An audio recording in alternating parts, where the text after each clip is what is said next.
What's going on, everyone? So the Lakers have their work cut out for them this offseason, trying to round out this roster.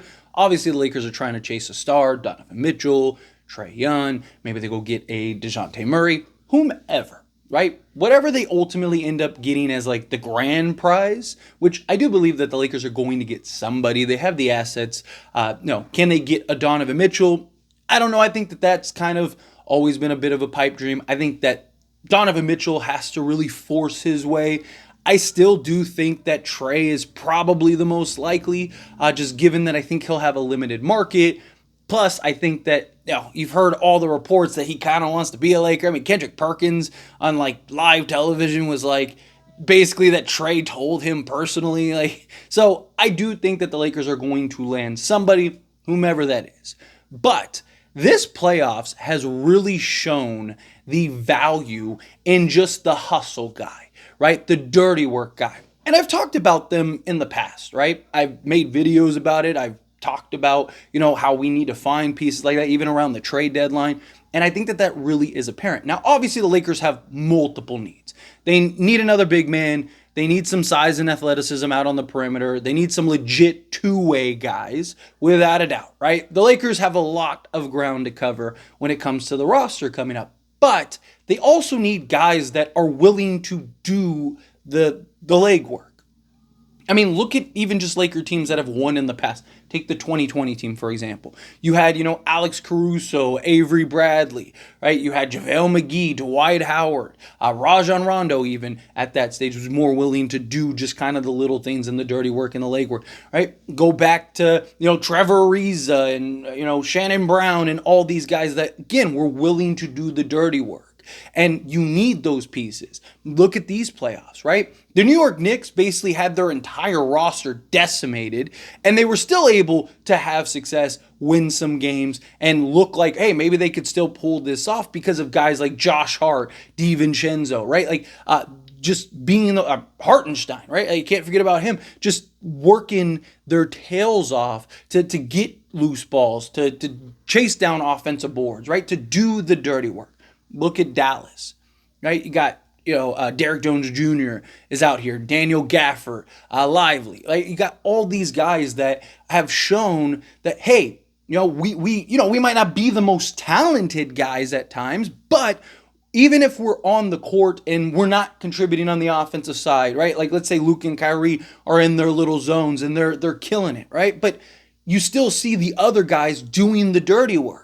They're okay with, hey, the stars, Luka's cooking right now. Kyrie's cooking right now, right? Instead of me, just kind of standing around doing nothing, let me go do the dirty work. The Lakers really need to find those guys that are capable and willing to do the dirty work. If you can't find that, then it's going to be a problem, right? That was a big problem with the Lakers all season. Lack of consistency. A lot of that inconsistency boiled down from guys just not really willing to do the dirty work. Now, part of it, I believe, was just, lack of athleticism and foot speed, right? Like, one of the big things that I highlighted all season long was, the offensive rebounding issue, right? But like I talked about, a lot of it was you had Austin Reeves, D'Angelo Russell, and Rui Hachimura out on the perimeter. Most of the offensive rebounds we were giving up as a team were just other teams chasing down and getting those loose balls. Because usually, a team shoots a three, it hits the rim, and it bounces, usually a long rebound. Right? But Rui Hachimura, Austin Reeves, D'Angelo Russell, they don't have the foot speed to go and track down that ball compared to some of these other players on the other teams. Right? So, again, I do think we need specific pieces, right? And it doesn't even have to be a Trae or anything. Let's say even like a DeJounte Murray, I think would go a long way for the Lakers. Because again, gives you some athleticism, gives you some length, gives you some playmaking, gives you another scoring option, right? He checks off a lot of the boxes. But then beyond that, I think you need to can you go get an Alex Caruso, right? Can you go get, an Andre Drummond, right? Because Drummond's a guy that we've seen with Chicago. Does the dirty work. When he started for Chicago last year, he had something like, I think it was like 12 and 14 or something like that was like his average, right? Because, again, he's willing to do all the things necessary, right? I'm all for the Lakers going and getting another star. It makes sense for raising the ceiling now as well as long term. obviously it has to be the right star. If the Lakers land Trey, I'll be excited. I'll be pumped. We'll talk about it, right? But I do have my concerns about just kind of the fit. If we didn't have LeBron, which we're not better without LeBron or anything like that. I know some people, that's always their first thing. They're like, oh, well, just get rid of LeBron. No, like it's not the answer. But if we didn't have LeBron, I think Trey makes probably more sense than anybody, because I just think he would make things so much easier for Anthony Davis. And I think at times you're going to see Trey just dominate, and Laker fans are going to be like, wow, like I'm so glad we got this guy. But I just also worry that what happens when LeBron has the ball in his hands and Trey has to play off ball, probably more than he's ever played in his career, because that's kind of been the struggle with him and DeJounte Murray, right? The off ball, because Trey is so on ball and so ball dominant at times, is there this struggle? But even if we get him, right, whatever the case may be, we still need to get those other hustle grit guys. Now, the problem is, no matter what, even if the Lakers were to just like, let's say they don't go trade first, let's say they just kind of stand pat, they're still kind of just basically vet minimums. Right? Now, if D'Lo ends up leaving, right, you could get to the full mid-level exception.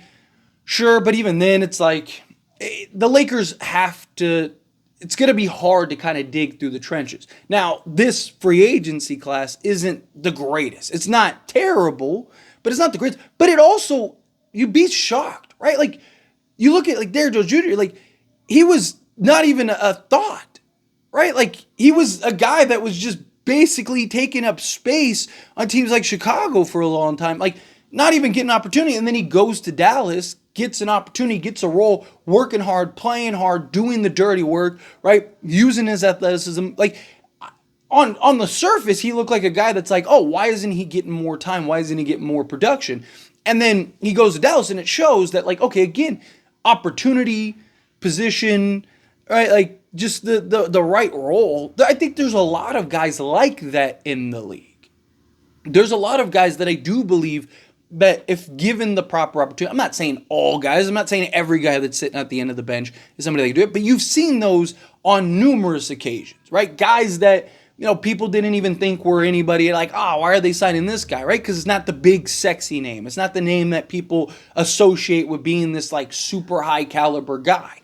But then they go and they outperform their contract, or they go and outperform, you know, their role, because they get the opportunity, they get in the position, and it's a lot of it's going to align to the head coach, right? Like JJ Redick, Bickerstaff, whoever the Lakers end up bringing in as the head coach, that coach has to find ways to properly utilize these players. That was one of my biggest issues with Darvin Ham, right? Like even Christian Wood, right? Like it drove me insane, because I thought Christian Wood was a guy that could have a real impact on this roster, but I felt like he was utilized terribly.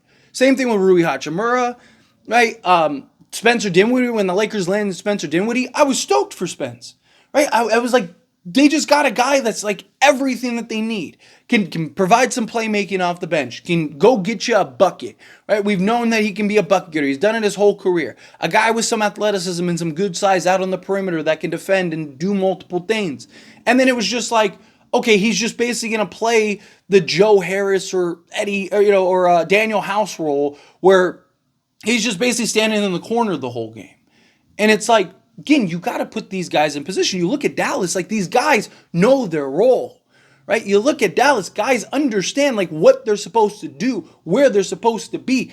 When Luka and Kyrie are cooking, right, and they're going off, okay, what ways can we contribute? What ways can we do things to better improve our chances of winning, to help this team? Where you saw like last year, it was like Anthony Davis is cooking, LeBron James is cooking, but everyone else is just kind of standing there going like, oh yeah, cool. Oh man, oh, woo, Bron, high five, right? It's just like, no, do something. We need some movement. We need some actions. Do something to better, you know, position ourselves for success. Again, sometimes, you know, there's going to be occasions where guys are just kind of standing around. I mean, you see it even in Dallas and stuff, right? Luka's got the isolation going, and guys are just kind of trying to get out of the way.